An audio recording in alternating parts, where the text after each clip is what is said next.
എന്റെ നിക്ഷേപം നീ തന്നെയാ, എന്റെ ഹൃദയവും നിന്നിൽ തന്നെയാ. എന്റെ നിക്ഷേപം നീ തന്നെയാ, എന്റെ ഹൃദയവും നിന്നിൽ തന്നെയാ. യേശുവേ എൻ ഹൃദയത്തിനുടയോനേ, എൻ ഹൃദയത്തെ കവർന്നോനേ.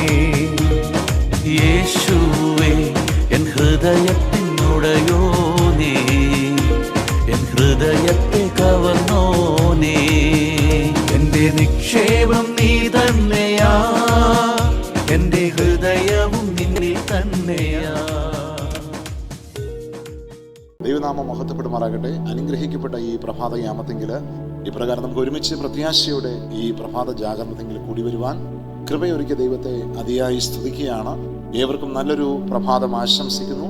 ദൈവത്തിന് സ്തോത്രം. ഇന്നത്തെ ചിന്താ വിഷയം ഒരു ഓർമ്മയുടെ ഭോജ്യത്തെക്കാൾ കൂടുതൽ എന്നൊരു വിഷയത്തെക്കുറിച്ചാണ്. കർത്താവായ യേശു ക്രിസ്തു ഈ ഭൂമിയിലായിരുന്നപ്പോൾ തൻ്റെ ശുശ്രൂഷയുടെ അനുഭവമാക്കി തീർത്ത തിരുവത്താഴ് ശുശ്രൂഷയെക്കുറിച്ച് ഇവിടെ പരാമർശിക്കുകയാണ്. നമുക്ക് ചിന്തിക്കാം. യോഹന്നാന്റെ സുവിശേഷം 6-ാം അധ്യായം 53, 54 തിരുവേദ വാക്യങ്ങൾ ഇപ്രകാരം സാക്ഷ്യപ്പെടുത്തുകയാണ്. എന്റെ മാംസം തിന്നുകയും എന്റെ രക്തം കുടിക്കുകയും ചെയ്യുന്നവന് നിത്യജീവനുണ്ട്. ഞാൻ ഒടുക്കത്തെ നാളിൽ അവനെ ഉയർത്തെഴുന്നേൽപ്പിക്കും. എന്റെ മാംസം സാക്ഷാൽ ഭക്ഷണവും എന്റെ രക്തം സാക്ഷാൽ പാനീയവും ആകുന്നു. ദൈവത്തിന് സ്തോത്രം. 100 കണക്കിന് വർഷങ്ങളായി തിരുവത്താഴ് ശുശ്രൂഷ എന്ന ഈ മഹനീയമായ അനുഭവം നമ്മുടെ ജീവിതത്തിൽ പ്രാവർത്തികമാക്കിക്കൊണ്ടിരിക്കുകയാണ്. ദൈവത്തിന് സ്തോത്രം. ക്രിസ്തു ഇപ്രകാരം ഈ ശുശ്രൂഷയെ പറയുകയാണ്. മാംസത്തെ എൻ്റെ ശരീരമെന്നും രക്തത്തെ തൻ പാനീയമെന്നും ക്രിസ്തു സാക്ഷ്യപ്പെടുത്തുന്നു.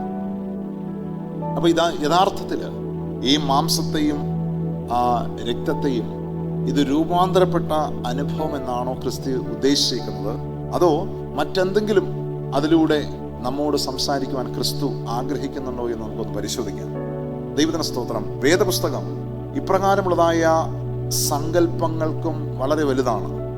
കാരണം ഈ അനുഭവത്തെ വിശദീകരിക്കുവാൻ പ്രാതാത്മിക ഭാഷ ഉപയോഗിക്കുന്നതോടൊപ്പം വേദപുസ്തകം നാം പരിശോധിക്കും. ക്രിസ്തു അനേക ഉപമകളിലൂടെയും ദൈവത്തിന്റെ സുവിശേഷം നമ്മെ അറിയിച്ചിട്ടുണ്ട്. അങ്ങനെയെങ്കിൽ പ്രിയമുള്ളവരെ, ക്രിസ്തു ഈ ഭൂമിയിലായിരുന്നപ്പോൾ തന്റെ പരസ്യ ശുശ്രൂഷയുടെ തൊട്ട് മുൻപ് മരുഭൂമിയിൽ പിശാചിനാൽ പരീക്ഷിക്കപ്പെട്ടപ്പോൾ 40 ദിവസത്തെ ഉപവാസത്തിന് ശേഷം വിശന്നിരിക്കുന്നു എന്ന് പിശാച് കണ്ടപ്പോൾ യേശുവിന്റെ അരികിൽ വന്ന് പറയുകയാണ്, ഈ കല്ലുകളെ അപ്പമാക്കി ഭക്ഷിക്കാമെന്ന്. ക്രിസ്തു അതിന് പ്രത്യുത്തരം കൊടുക്കുകയാണ്. മനുഷ്യൻ അപ്പം കൊണ്ട് മാത്രമല്ല ദൈവത്തിന്റെ വായിൽ നിന്ന് വരുന്ന സകല വചനങ്ങളെയും കൊണ്ട് ജീവിക്കുന്നു എന്ന് ക്രിസ്തു അവിടെ സാക്ഷ്യപ്പെടുന്നു. അപ്പോ ദൈവത്തിന്റെ വചനം യഥാർത്ഥ ഭക്ഷണമാണെന്നും അത് നമ്മുടെ ആത്മീയ വളർച്ചയ്ക്ക് അത് അത്യന്താപേക്ഷിതമാണെന്നും ക്രിസ്തു ഇവിടെ സാക്ഷ്യപ്പെടുത്തുകയാണ്.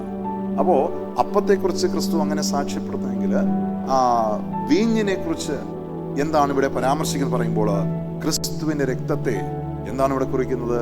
പാനപാത്രത്തിന്റെ അനുഭവമായി ഇവിടെ സാക്ഷീകരിക്കുകയാണ്. ക്രിസ്തുവിന്റെ ത്യാഗത്തെ ഇവിടെ ഈ രക്തത്തിനെ കൊണ്ട് ഉപമിക്കുന്നു. അങ്ങനെയെങ്കിൽ പ്രിയമുള്ളവരെ, ക്രിസ്തുവിന്റെ അടിപ്പിണരുകളാൽ നമുക്ക് നമ്മുടെ രോഗങ്ങൾക്ക് സൗഖ്യം, അവന്റെ അടിപ്പിണരുകളാൽ നമുക്ക് സൗഖ്യം വന്നിരിക്കുന്നു എന്ന് വേദപുസ്തകം സാക്ഷ്യപ്പെടുത്തുകയാണ്. അപ്പോൾ ഈ തിരുവത്താഴ് ശുശ്രൂഷയുടെ പ്രധാനമായ ഭാഗം എന്താണെന്ന് നാം പരിശോധിക്കുമ്പോൾ ക്രിസ്തുവിന്റെ വചനത്തിൽ നാം പങ്കുചേരുക, വിശ്വസിക്കുക മാത്രമല്ല അതിനോടൊപ്പം നമ്മുടെ ജീവിതത്തിൽ അതിനെ സമന്വയിപ്പിക്കുക, അതിലേക്ക് കൂടിച്ചേരുക, അതിൽ ഉറച്ചു നിൽക്കുക.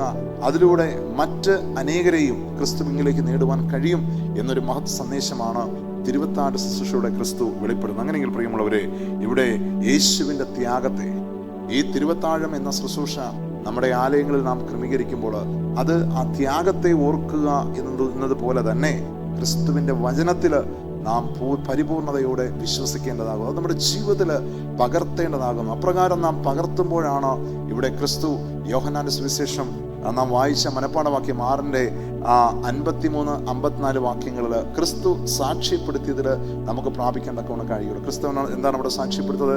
എന്റെ മാംസം തിന്നുകയും എന്റെ രക്തം കുടിക്കുകയും ചെയ്യുന്നവന് നിത്യജീവനുണ്ട്. ഞാൻ ഒടുക്കത്തെ നാളിൽ അവനെ ഉയർത്തെഴുന്നേൽപ്പിക്കും. എന്റെ മാംസം സാക്ഷാൽ ഭക്ഷണവും എന്റെ രക്തം സാക്ഷാൽ പാനീയമാകുന്നു എന്നതിൻ്റെ അന്വർത്ഥം. ദൈവത്തിന് സ്തോത്രം.